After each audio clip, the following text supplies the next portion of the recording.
ਰੱਖੇ ਗੰਡ ਉੱਥੇ ਬਹੁਤ ਜਿੱਥੇ ਕਾਗੀਆ ਪਿਆ ਉਹਨੂੰ ਉੱਤੇ ਡੱਬੀ ਪਈ ਉਹਦੇ ਵਿੱਚ ਪੀਸ ਪੈਣ ਕੰਮ ਕੱਲ ਗਿਆ ਆਪ ਹੀ ਰੱਖੇ ਜੋ ਖਤਮ ਵੀ ਹੋ ਗਈ ਉਹਦੇ ਹੀ ਪਿਆ ਡੱਬੀ 'ਚ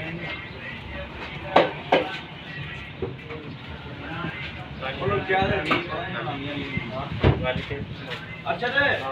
ਉਹਨਾਂ ਨੂੰ ਫੋਨ ਕਰੀ ਉਹਨਾਂ ਨੂੰ ਕਹਿ ਜਿਹਦੇ ਤੇ ਉਹ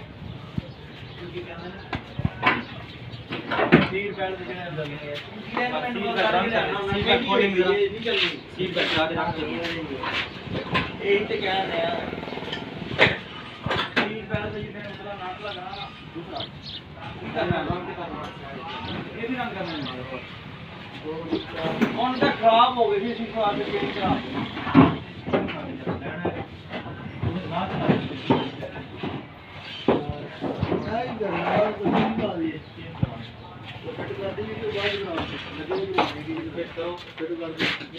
हां